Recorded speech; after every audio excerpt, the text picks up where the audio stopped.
அஸ்ஸலாமு அலைக்கும் வரஹ்மத்துல்லாஹி வபரகாத்துஹு. ஆறுதல் வார்த்தைகள். அபூ ஹுரைரா ரதியல்லாஹு அன்ஹு அவர்கள் அறிவித்தார்கள், ஒரு முறை நபி ஸல்லல்லாஹு அலைஹி வஸல்லம் அவர்களிடம் ஒரு பெண்மணி தன் குழந்தையுடன் வந்து, அல்லாஹ்வின் தூதரே, உடல் நலமில்லாத இந்த குழந்தைக்காக பிரார்த்தனை புரியுங்கள். இதற்கு முன்பாக நான் 3 குழந்தைகளை அவைகள் இறந்ததற்கு பின்பாக நல்லடக்கம் செய்துவிட்டேன் என்று கூறினார்.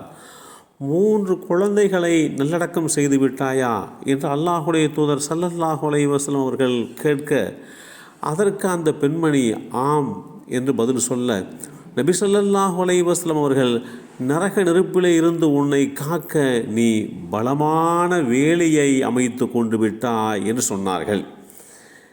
இந்த செய்தி ஸஹீஹ் முஸ்லிமில் 5133 என்ற எண்ணிலே பதிவு செய்யப்பட்டிருக்கிறது. பெற்றோர்களுக்கு முன்பாக இறப்பை எய்கின்ற அந்த குழந்தைகள் பெற்றோர்களுக்கு நரகத்தை விட்டு பாதுகாக்கக்கூடிய வேலிகளாக அமையும் என்று அல்லாஹுடைய தூதர் ஸல்லல்லாஹு அலைஹி வஸல்லம் அவர்கள் தெளிவுபடுத்தினார்கள். நபி ஸல்லல்லாஹு அலைஹி வஸல்லம் அவர்களுடைய சபைக்கு ஒருவர் தன் சிறுவயது மகனாருடன் வந்து போவார். சபையில் அமரும்போது தமக்கு அருகாமையிலே அந்த மகனை அமர வைத்து கொள்வார். ஒரு நாள் அந்த சிறுவன் மரணித்து விடுகிறான். அந்த மனிதர் தம்முடைய மகனின் நினைவால் அண்ணல் நபி ஸல்லல்லாஹு அலைஹி வஸல்லமுடைய சபைக்கு வருகை தர இயலாமல் ஆகிவிட்டார். ஒரு நாள் அல்லாஹுடைய தூதர் ஸல்லல்லாஹு அலைஹி வஸல்லம் அவர்கள், இந்த நபரை பார்க்க முடியவில்லையே, ஏன் என்று கேட்க, நபித்தோழர்கள், அல்லாஹுடைய தூதரே, தாங்கள் பார்த்த அந்த சிறுவன் மரணித்து விட்டான். அந்த சிறுவனுடைய மரணத்தினுடைய கவலையால் அவருடைய தந்தை பள்ளிக்கு வர இயலாமல் ஆகியிருக்கிறார் என்று கூறினார்கள். உடனே அல்லாஹுடைய தூதர் ஸல்லல்லாஹு அலைஹி வஸல்லம் அவர்கள் அந்த நபரை சந்தித்து அவருடைய மகனின் இறப்பை பற்றி விசாரித்துவிட்டு அவருக்கு ஆறுதல் கூறினார்கள்.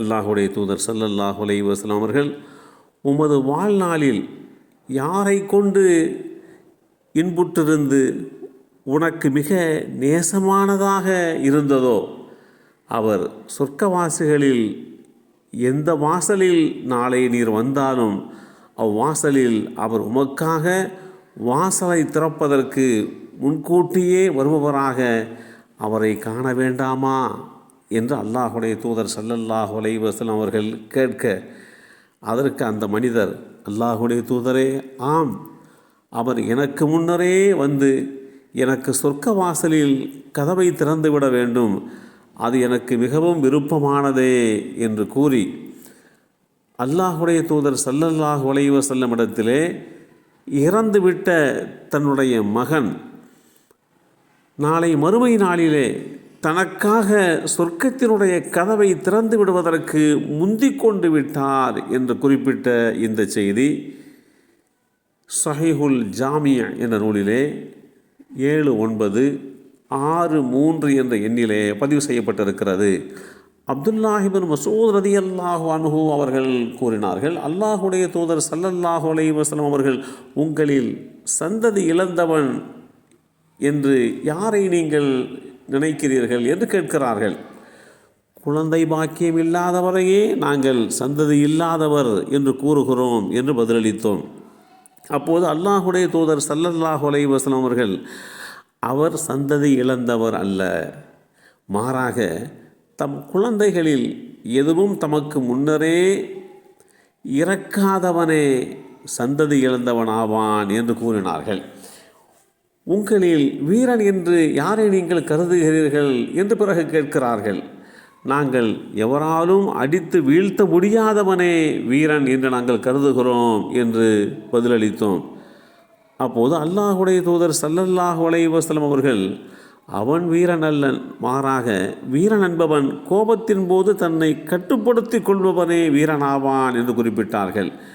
இந்த செய்தி சஹீஹ் முஸ்லிமில் 5084 என்ற எண்ணிலே பதிவு செய்யப்பட்டிருக்கிறது.